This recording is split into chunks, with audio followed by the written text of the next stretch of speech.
کار خلوص شي مقصد د مرض نه بعد شي به ډېره ښه خبره وي که نه لکه ډېر زیات خلک په تکلیف کې به وي ولته یوه کمره کې لاس قاری صاحب محترم دا ویډیو زه دوباره پلی کوم قاری صاحب محترم ویډیو دوباره پلی کوم لطفا د ټولو توجه غواړم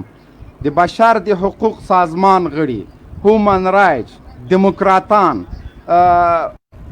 جمهوریت پلوه سکشویان د غرب ته لیڅټو واورئ پرون مو په یوه شلاخه ټول اسلامي امارت غازیانو ته بد ویلې نن په دغه ویډیو باندې ولې سترګې پټې د ویډیو ته هم توجه رااړوم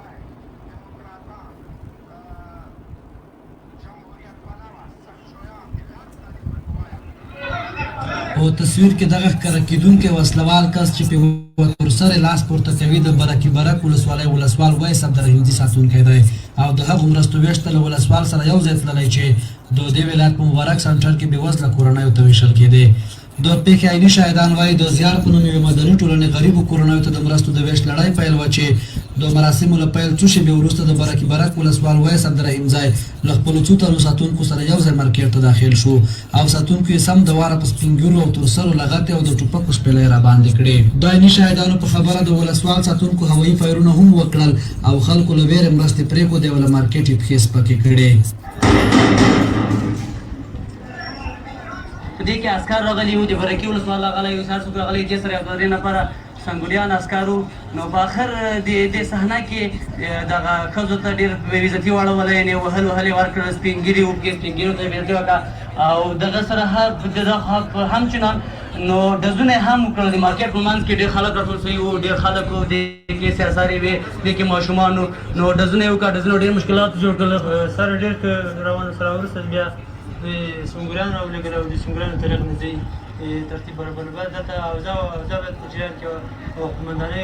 باید ځان سره په جریان کې ساتل هغه تصویرونه چې باران میډیا ګروپ ترلاسه کړي په یوه برخه کې ښکاري چې د یو سپین ږیري څخه وسلوالو د وړو بوجۍ پرې کړې او مرخوړلې بوجا د ښیرا لاسونه لپه کړي دي د یادو مراسمو ویش ته تر ډېره ښځې ورغلې وې دوی له مسؤلو چارواکو د برکي برک ولسوالۍ ولسوال مجازات کول غواړي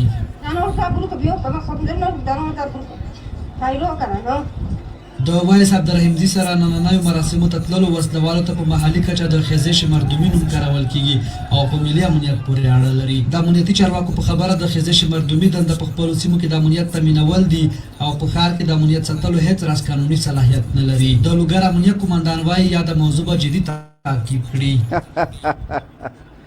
د بشر د حقوق د سازمان غړو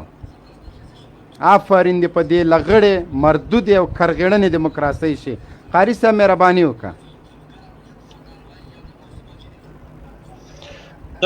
قاری صاحب مهرباني وکړه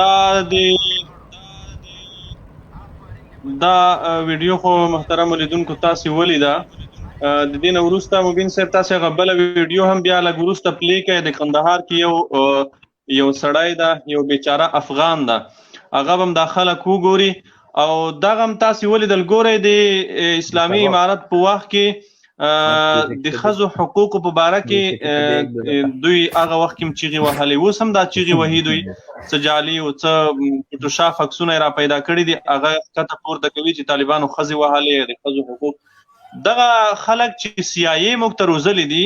د کابل ادارې د ملي امنیت مربوط چې کوم کسان دي په ولایتونو کې په سیمو کې دا خلک تاسو وینئ چې کاملا دوی د یو وحشي ځناور په څیر روزل شوي دي یعنی دغه خلکو ته اصلا افغانیت اسلامیت خو څه کوي دوی ته انسانیت هم نه ده ورښودل شوی چې د انسان سره څه ډول چلند او تعامل وشي دوی چې کله تاسو یوې ټولنې ته ورخوشي کوئ بازار ته یې خوشي کوئ ګڼې ګوڼې ته یې خوشي کوئ دی داسې ده لکه بېادبي معاف یو لیونی سپی هر چا ته خوله اچوي هر څوک نیسي هر څوک داړي ولې ځکه دا سړي ته د ملیشو ته روزنه هم داسې ورکړل شوې ده دوی ته دا روزنه نه ده ورکړل شوې چې ته باید د ولس قدر ولرې د ولس ته احترام ولرې د ولس خدمت وکوې ته باید د ولس ساتنه وکوې نه پرون یو کس به تاسو لیدلی په کابل ښار کې د یو څو بیچاره افغانانو نه د وچې میوې او هغه رړې ګاډۍ اړولې دي هر څه ورځای کړي دي یعنی یو پولیس دا حق لري چې د یو بیچاره افغان د 15,000 افغانیو سرمایه خاورو ته تله کې په دې وجه چې رډۍ په خطا ځای کې درولې ده. ولې قانوني چلن نه ورسره کوي؟ جزایي کا یو بله قانوني جزا ورکا. ته د هغې رډۍ اړوې لګت ورکوې، هغه د هغې ټوله سرمایه یو بیچاره افغان د هغه د خاورو سره خاورې کوي. دا ولې؟ ځکه دوی ته مسلک ورښودل شوی نه ده. دا سیایي روزلې همداسې دي چې کله ته ګڼې ګوڼې ته خوشی کې، بازار ته یې خوشی کې، نو بس یو لیوني حیوان په څیر وي، هر چاته خوله اچوي، هر څوک داړي. دا خلک موږ ته سیایي روزلي دي. سیایي او لویدیځو استخباراتو چې په دې خاوره کې د افغانانو د روزنې په نوم چې کوم پروګرام لرل، اوس هم لري. افغان امنیتي ځواکونو ته دوی روزنه ورکوله. دغه استخباراتو چې دا موږ ته ځوانان وروزل، دا په دې ډول راته وروزل. سادات صاحب محترم، تاسو ته هرکلی